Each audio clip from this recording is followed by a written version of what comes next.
Welcome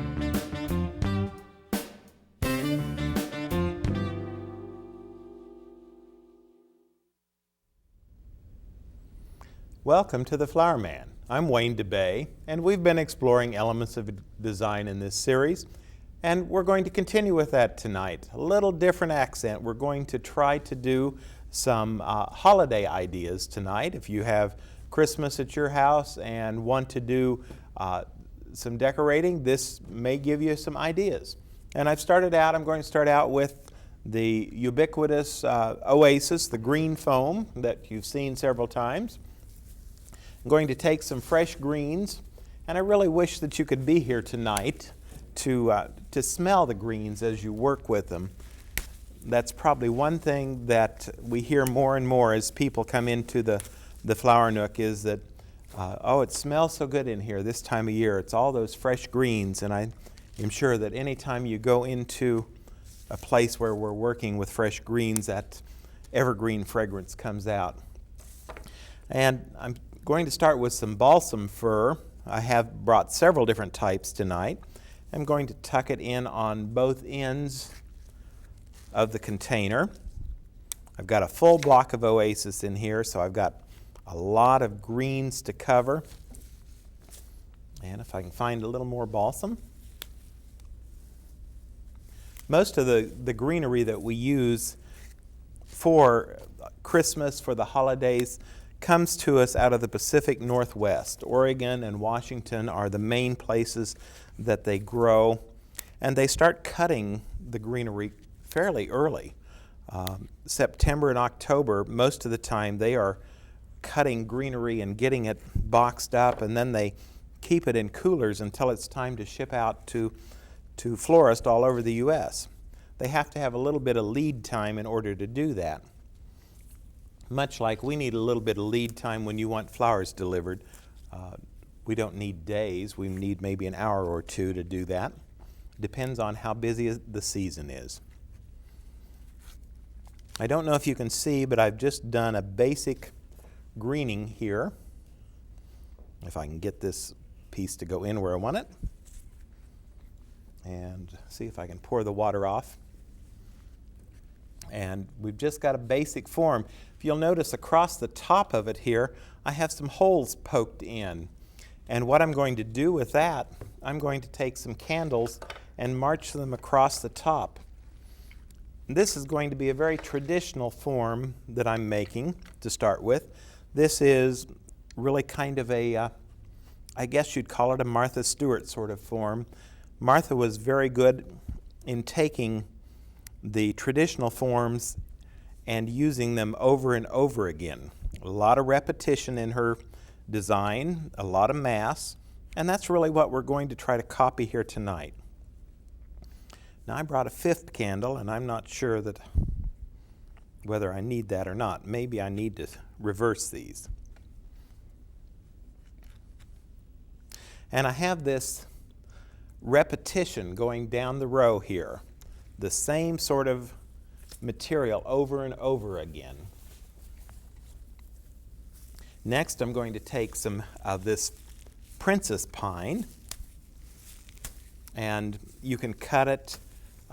Most of the time when I'm working in the store, at least the initial time, I will pull it apart, and then I will take my knife and get a nice sharp point on it when I'm going to put it into the Oasis.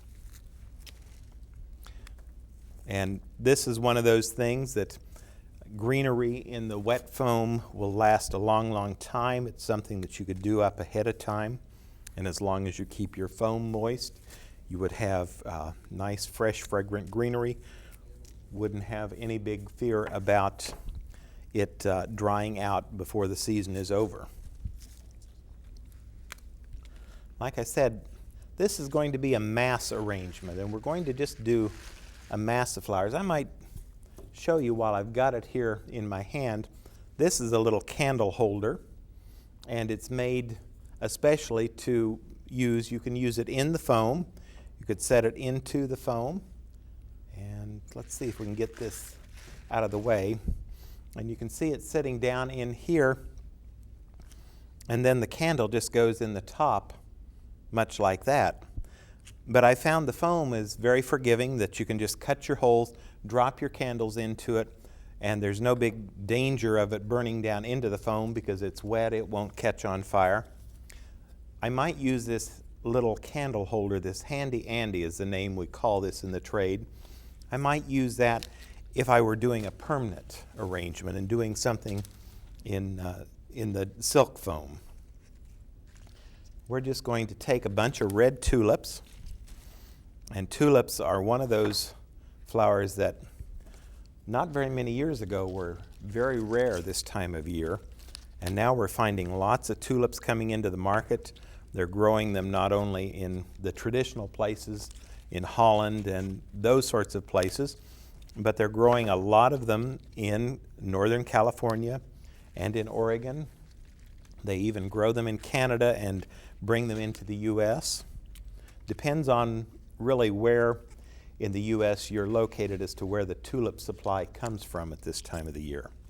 We've also seen them in the summer coming up out of Chile in South America.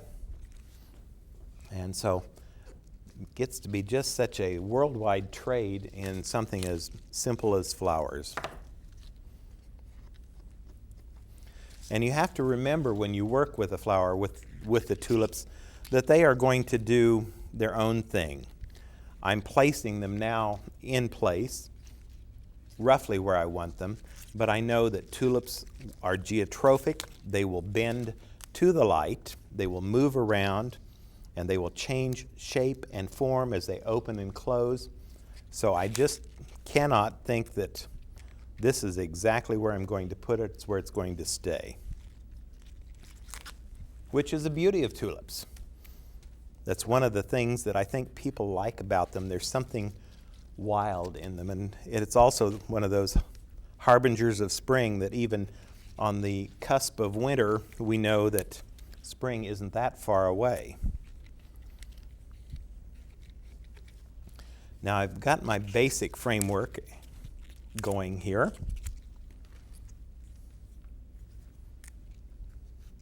And I'll put the last of the tulips in. And then we'll come in with a secondary flower. Definitely got a really nice red presence. The holidays, in spite of all of the different colors that come and go over the years, the holidays remain, for most of us, red and green. And I think that's partly a traditional color. It's also very pretty together. I also brought some of the snowflake chrysanthemums, spray chrysanthemums. And they're called that because they have a kind of a rough edge, a little different. They're not a real uniform edge. And they remind you somewhat of a snowflake. Now I think that it's probably not true that no two are alike. I think there's a lot of very similar ones. But they have a little different, a little more delicate look. I'm also going to come in with some white wax flower. And this is a great accent flower. We're going to tuck this down and in. And just add a little bit of color in the base.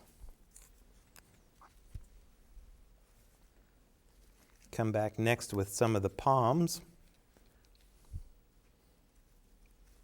This would be a nice size centerpiece for a table that is, depending on size, I would say a 6 to 8 foot table, this would easily be the right scale for. And you could extend it on down the table by taking a little bud vase, or a little, even for the meal itself, you could take a tulip or two and lay them down the center of the table to carry that color on. A small bud vase perhaps would work as well. And we'll just tuck this in and see where we're going.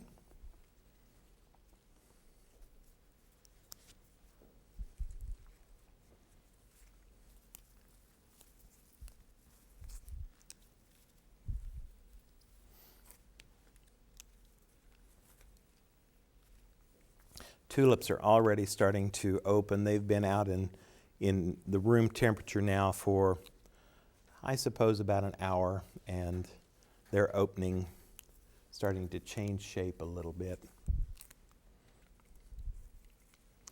With candles, anytime you use candles in an arrangement, as you design, you want to be aware that you keep the materials away from the flame. And as always with a candle, you don't want to leave them burning unattended. So this is something that works very nicely for a dinner, and then when you get up from the table, be sure to blow them out so that you don't come back to a flaming dessert, so to speak, in the dining room.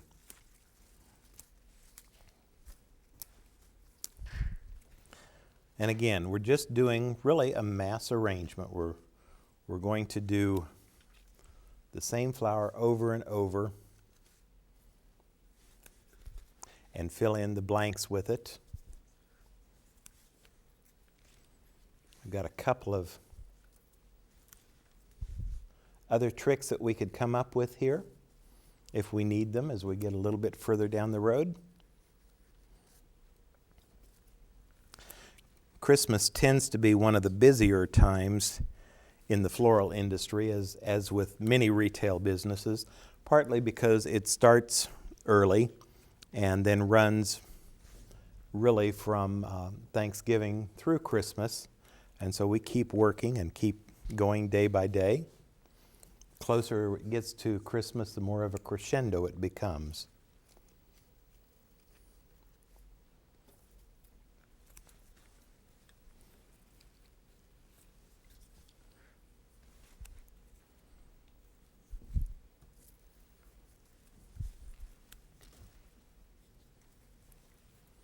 And let's tuck a little more wax flower in.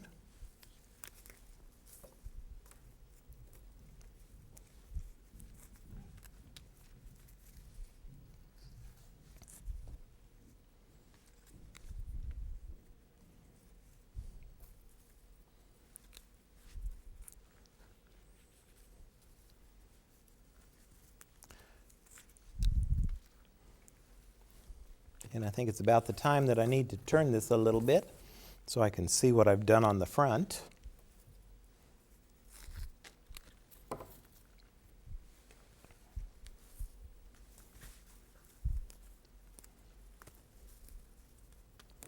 And things like this wax flower, this accent flower, has so many nice breaks on a stem that although a stem of it is relatively expensive in the floral world, it still covers a lot of space. I think that most stores at this time of year, you can go into flower shops and you can buy the fresh greenery if you just want a few stems of a particular greenery. I know that you can do that in the Flower Nook, and I think other stores as well are welcoming to customers coming in and purchasing bits.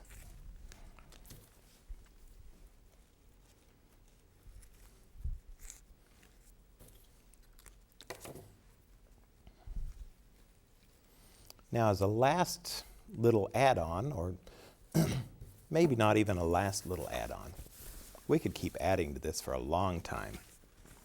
Let's play with this a little and put a little bit of ribbon, one of those accents in.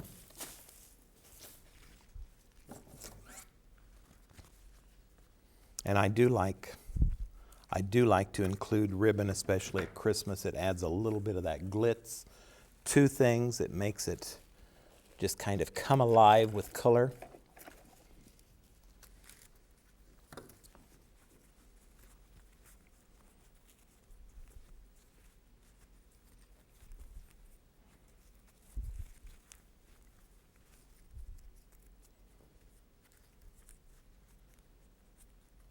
And get rid of some of my thumbs. I seem to have a lot of thumbs on this hand tonight.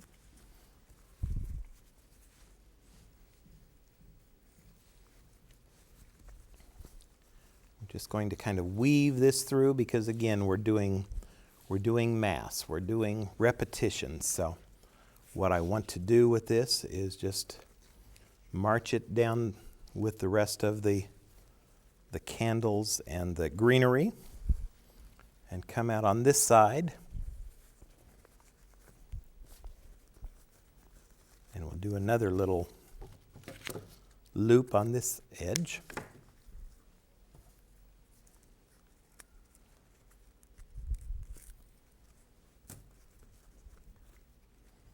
And it doesn't have to be that formal bow. I think we talked about accents and different ways to use ribbon in the flowers before.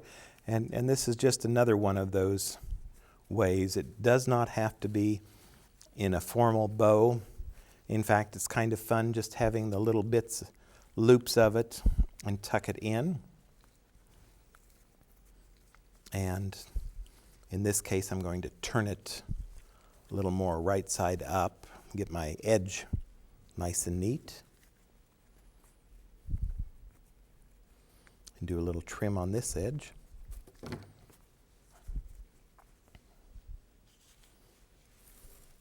And my one side is a little bit longer, but essentially we've created something that is fairly symmetrical. It has the repetition. We'll clean up our space here just a moment and bring this over and see if we can get a good shot of this one. And there we've got a nice Christmas centerpiece.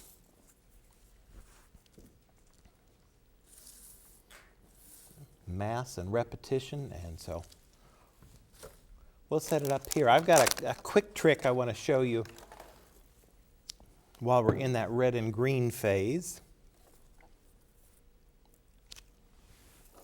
Oops.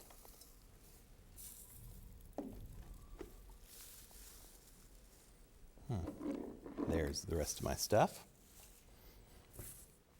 And I have pre-made this little container, and tonight as I'm getting ready to utilize it, I'm just going to do a few simple sprigs of fresh and then do some simple insertions. But before I get to that point, let me digress a moment and show you the trick to making this easy to use container.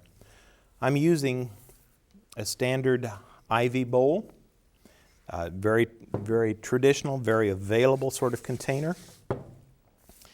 And a bit of, this is permanent silk garland, the Christmas garland, the little narrow garland that you find everywhere. And I've cut about 2 feet of it, give or take. It depends a little on how big your container is. I have twisted it together here in this spot. And now I'm going to take it and bring it around the neck of this container and bring it together and twist it again. Get your hands on there and just give it a good twist. And then I'm going to fluff it out on both ends. I've got a little bit longer on one end. That's okay. So what we've done is we've taken this container, which is not a big container, but we've put a little more emphasis on each side. And now I'm going to come up over the top of it. You can watch this. And I'm going to just take the ends and twist them together across in one direction. Take them across in another direction and twist it. And this is just the greenery, the silk or the permanent greenery that I'm twisting. Give that a final twist, and what you've just done is you've made a little grid work across the vase, the mouth of that vase. And these vases are very hard to work with by themselves. It's a fairly open mouth, so you either need a lot of product or you need to find a way to fill that space, wedge it, or do a little hand tie to drop in. So this makes it a lot quicker to do, to take these, and from here we can take a few flowers and just drop them in.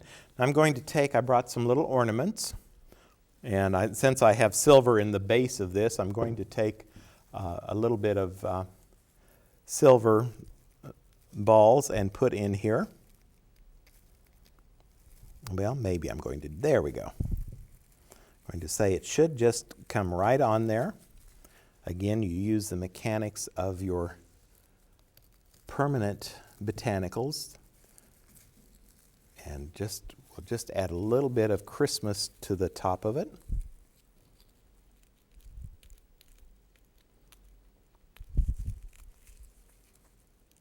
And there we go with that one.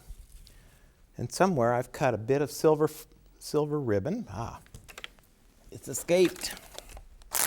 This is going to be great on the microphone, I'm sure. It's real crinkly. I'm just going to come in and just twist that in a spot or two.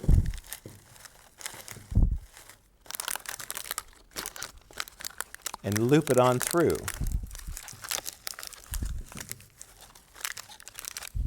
So that you've created kind of a fun little container. And then once we've got that done, what I've done here is much the same. And I have taken and dropped a little bit of fresh greenery back into it. And this way you get that fragrance, that fresh fragrance. You also get that fresh look.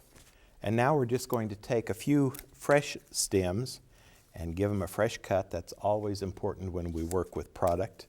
Give it a fresh cut and tuck them down into.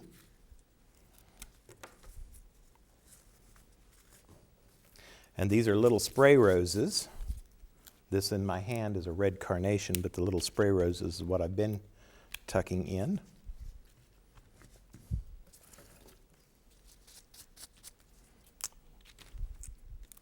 And fluff my carnations out a little, open them up just a touch.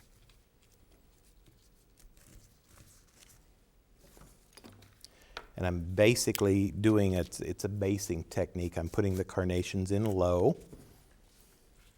And they add a lot of color in low.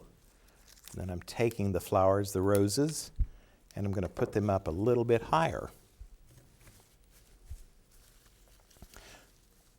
So this is one of those fairly quick tricks that you can do.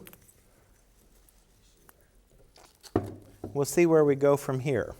The other thing I was going to show you tonight, we started out with Martha's fairly symmetrical idea, and what I want to do for the remainder of the evening, the remainder of the day, I want to do something that's a little asymmetrical. It doesn't always have to march in a row. In fact, I really kind of like it a little better when there's a little more attitude, a little more to the side.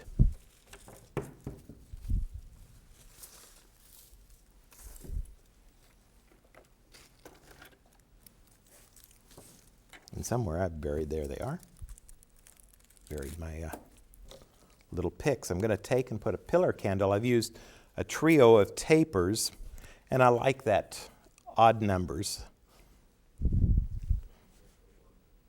And I'm going to take a pillar candle and I'm going to put it down beside the tapers so that we've got a bit of both. And in this case, I wanted to bring in some of this fresh magnolia. Magnolia is a terrific greenery to use this time of year. It's got great lasting ability. It's also got this beautiful cinnamon color on the underside. They use a lot of magnolia through the South. This is the grandiflora, the big magnolia. And we see it here at this time of year a lot.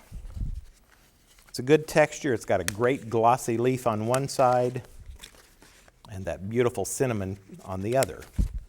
And that works nicely with the burgundies that I've used here.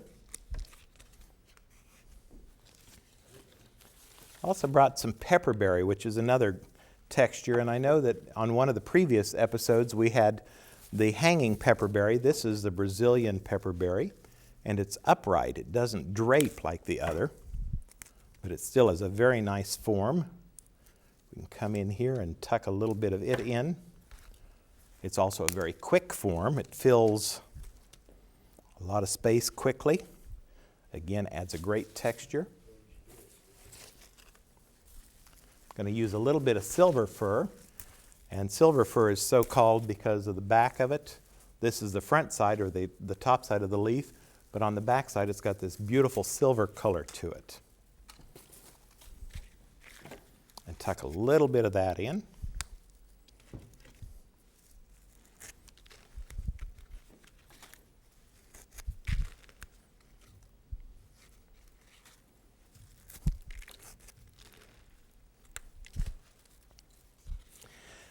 We have found that you get a lot of the resin, the sap on your fingers as you work with the fresh greens, and the Primal Elements soap is a glycerin-based soap, and it's great for taking that off your fingers without harming or without hurting your skin, without drying your skin. And I think that Neutrogena, any of those soaps, would work very well for that. So if you are working with evergreens, know that it will leave sticky stuff all over your hands, and that you need to have some sort of good cleaner. We'll see if we can finish this up. I'm going to take just a few of these beautiful gerbera, and I'm going to tuck them in on the front of this arrangement.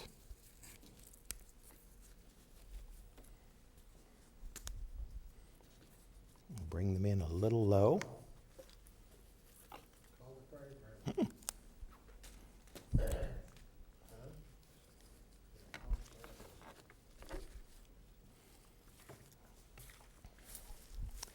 And we could keep on going. We could add burgundy carnations to pull the color out to the sides. We could keep tucking in. I brought some of the Alstroemeria little blossoms to tuck in to add to this. But I think that you start to get the idea. And if somewhere in here,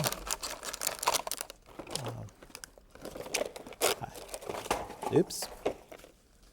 Well, I didn't bring my lighter tonight. I was going to light them and let you see what it looked like when the candles were burning.